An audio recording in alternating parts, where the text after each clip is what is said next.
ঈদ মুবারক। তো সামনে আমাদের ঈদ, তো তার জন্য ঈদ মুবারকের একটা ফটো এডিটিংয়ের টিউটোরিয়াল আজকে নিয়ে হাজির হলাম। যেরকম দেখতে পাচ্ছেন খুবই অ্যামেজিং একটি এডিটিং টিউটোরিয়াল। তো আমি স্টেপ বাই স্টেপ আজকে খুবই ইজি স্টেপে আজকে দেখিয়ে দেবো কীভাবে লাইটরুম এবং পিক্সআর্টের মাধ্যমে খুব সহজেই সুন্দরভাবে এডিট করা যায়। তো তার জন্য প্রথমে আমাদের প্রয়োজন পড়বে অ্যাপ্লিকেশন, সেটা হচ্ছে পিক্সআর্ট। তো পিক্সআর্ট ওপেন করেন, আর যাদের না আছে তারা গুগল থেকে ডাউনলোড করে নিতে পারবেন। পিক্সআর্ট ওপেন করার পর এরকম ইন্টারফেস দেখতে পারবেন। আর চ্যানেলে নতুন দর্শক হলে অবশ্যই চ্যানেলটি সাবস্ক্রাইব করবেন এবং পাশে থাকা বেল আইকনটি বাজিয়ে দেবেন। আর এগুলো ব্যাকগ্রাউন্ড পেন্সিল লিঙ্ক আমি বরাবরের মতো ডেসক্রিপশন বক্সে দিয়ে দেবো, ওখান থেকে ভিডিও দেখার পর ডাউনলোড করে নিতে পারবেন। তো প্রথমে আমরা এটাকে অ্যাড ফটোতে গিয়ে আমরা মডেল আনবো। তো অ্যাড ফটোতে ক্লিক করে মডেল প্রথমে আমি ব্যাকগ্রাউন্ড ইউজ করে রেখেছি যাতে সময় নষ্ট না হয়। এবং যারা যে কোনো একটু ব্যাকগ্রাউন্ড ইউজ করতে না পারে তারা অবশ্যই ভিডিওর নিচে ডেসক্রিপশন বক্সে লিঙ্ক দেওয়া আছে, সেখান থেকে দেখে আসতে পারেন। দুইটা ভিডিও, একটি খুব অল্প সময়ে এবং একটি হার্ড পরিশ্রমে কীভাবে পিক্সআর্টের মাধ্যমে করা যায়। তো এটাকে অ্যাডজাস্ট করে আমরা বসিয়ে দেবো, এটাকে ছোটো করে নিচের দিকে আমরা বসিয়ে দেবো অ্যাডজাস্ট করে, যাতে দেখতে ম্যাচিং করে। তো এটা একটু ছোটো করে অ্যাডজাস্ট করে বসিয়ে নিই। আর ভিডিওটি ভালো লাগলে অবশ্যই একটু লাইক দিয়ে যাবেন। লাইক দিলে ভিডিও করা মোটিভেটেড পারে এবং আরও কিছু নতুন কিছু এক্সপেরিমেন্ট করতে আপনাদের দেখিয়ে দিতে আমার ভালো লাগবে। তো এটাকে অ্যাড করার পর আমরা আবার কিছু পেনজি অ্যাড করে নেব, যেমন টেক্সট এবং সানলাইট পেনজি। তো এটাকে উপরের দিকে আমরা রেখে দেবো। এখন যেরকম থাম্বনেলে দেখিয়েছি, তো সেরকম না করলে তো আর হবে না, সাইডে বা যে কোনো সাইডে রাখতে পারেন।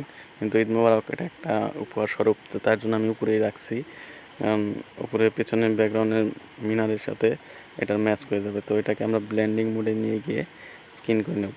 স্ক্রিন করার পরে এরকম লাইটিং এফেক্ট দেখতে পাবেন। তো এটাকে এই সাইডে লাগিয়ে দিই, তাহলে পিছন দিক দিয়ে মানে সানলাইটের মতো দেখাবে, মানে ব্যাকগ্রাউন্ডের সাথে ম্যাচ করে। তো তার পেন যে অ্যাড করে নেব। তো এটাকে আমরা অ্যাডজাস্টে গিয়ে কিছু একটা ইফেক্টে গিয়ে এটাকে কিছু ব্লার করে নিতে হবে। তো এটা চাইলে ব্লার রোটেট করে নিই, চাইলে ব্লার করতে পারেন আবার না করতে পারেন, কিন্তু ব্লার করলে একটু ভালো লাগবে, অবস্থাটি কমালে অতটা ভালো লাগবে না। তো রোটেট করে নিই, এটাকে অ্যাডজাস্ট করে বসিয়ে দেবো। তো বসিয়ে দেওয়ার পর এটাকে ইফেক্টে চলে যাব আমরা। এটাকে রাইট ডেন না ক্লিক করে এখান থেকে সহজে ইফেক্টে চলে যাব, ব্লার চুজ করে নেবো, ফার্স্ট ব্লার। এটার ফেডটাকে আমরা একটু বাড়িয়ে দেবো। বাড়িয়ে দেওয়ার পরে এরকম ইন্টারফেস দেখতে পাবেন, ব্লার হয়ে গেছে, মানে উড়ন্ত বাট কখনো ক্লিয়ার লেন্স আসে না, তার জন্য ব্লার করে দিলাম। তো নিচের দিকে ইরেজ অপশানে ক্লিক করে নিচের যে ডানাটা এসেছে সেটাকে আমরা ইরেজ করে দেবো। চাইলে রাখতে পারেন বা দো কবুতরের। তো এখানে আমরা ড্র অপশনে ক্লিক করে সেভ টু ডিভাইস করে নেব। ওপেন করবো আমরা লাইটরুম। তো লাইটরুম গুগলে অ্যাভেলেবল। তো লাইটরুম ওপেন করার পর এরকম ইন্টারফেস দেখবেন। সানলাইট অপশনে ক্লিক করে প্রথমে আমরা এক্সপোজার মাইনাস করে দেবো, কন্ট্রাস্ট আমরা 8 করে দেবো, হাইলাইট কমিয়ে দেবো, হোয়াইটনেস 9 মাইনাস করে দেবো এবং ব্ল্যাকস -8 করে দেবো, শ্যাডোসও 16 পর্যন্ত বাড়িয়ে দেবো। তো টেম্পারেচার অপশনে গিয়ে ক্লিক করে এখানে অটো রাখতে পারেন, অটোমেটিকলি নিয়ে নেবে। তো অটো রাখার কোনো দরকার নেই, ঠিক আছে। অনেকের ফটো অটোতে অ্যাডজাস্ট হয়, অনেকের ফটো অ্যাডজাস্ট হয় না। তো আমি ম্যানুয়ালভাবে করছি। টেম্পারেচার মাইনাস কমিয়ে দেবো, -8 করে দেবো এবং টিন্ট +2 করে দেবো। এখানে ভাইব্রেশন দেখতে পাচ্ছেন মাইনাস ডিক্রিজ করে, তো এগুলো করার দরকার নেই। এখানে -6 করে দেবো আর স্যাচুরেশন প্লাস করে দেবো 15 পর্যন্ত। তো মিক্স টুলে চলে যাবো। মিক্স টুলে যাওয়ার পর এখানে আমরা সরাসরি অরেঞ্জ কালারের উপরে হালকা একটু স্যাচুরেশন কমিয়ে দেবো, লুমিনেন্স বাড়িয়ে দেবো। Orange colour same process, luminance আমরা 15 পর্যন্ত করে দেবো, কারণ যে এফেক্ট ইউজ করবো তার জন্য 15-এর দরকার। আর এখানে লুমিনেন্স 30 পর্যন্ত করে দেন। ইয়েলো কালার এটা টেক্সটের উপর অ্যাপ্লাই হবে, ঠিক আছে। দেখতে পাচ্ছেন টেক্সটে কীরকম কালার চেঞ্জ হয়ে যাচ্ছে। ইয়েলো কালার স্যাচুরেশন এবং লুমিনেন্স চেঞ্জ করলে এবং হিউ চেঞ্জ করলে আরও চেঞ্জ হবে। তো ওটা দেখানোর কোনো মানে ওটার কোনো কাজ করবো না। এখানে ব্লু কালার নিব। তো ব্লু কালারের স্যাচুরেশন আমরা প্লাস করে দেবো 44, মানে 44। আর স্যাচুরেশন না 44 না, এটা একটু বেশি হয়ে গেছে।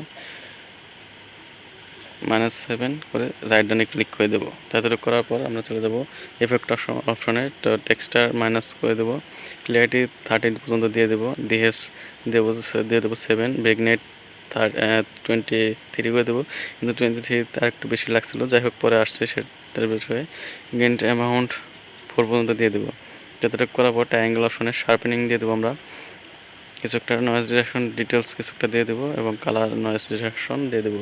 চাইলে স্মুথনেসও দিতে পারেন বাড়িয়ে। তো এতটুকু করার পর আমরা চলে যাব প্রোফাইল অপশনে। তো প্রোফাইল অপশনে যাওয়ার পর ফেভারিট অপশনে ক্লিক করে দেওয়ার পর এখানে আর্টিস্ট 04 নামে অপশন ক্লিক করে নেন। তো ক্লিক করার পর এরকম কালার চেঞ্জ হয়ে যাবে। তো এতটুকু করার দরকার নেই, এখানে মাইনাস আমরা 15 পর্যন্ত ইউজ করব। তো আপনার যদি ম্যাচ না হয় তাহলে এদিক ওদিক করে দেখতে পারবেন, কিন্তু আমার 15এই কাভার হয়ে যাবেন।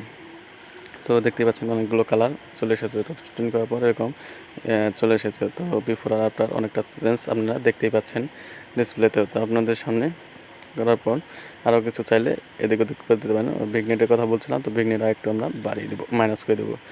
তো এখানে আমাদের মোটামুটি কাজ শেষ। আশা করি ভিডিওটি ভালো লেগেছে। যদি ভিডিওটি ভালো লেগে থাকে তো অবশ্যই একটি লাইক দেবেন, আর চ্যানেলের নতুন দর্শক হয়ে থাকলে অবশ্যই চ্যানেলটি সাবস্ক্রাইব করবেন।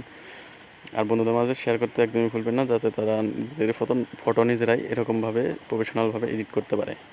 তো সবাই ভালো থাকবেন, সুস্থ থাকবেন। দেখা হবে অন্য কোনো দিন অন্য কোনো ইন্টারেস্টিং টপিক বা ভিডিও নিয়ে। বাই।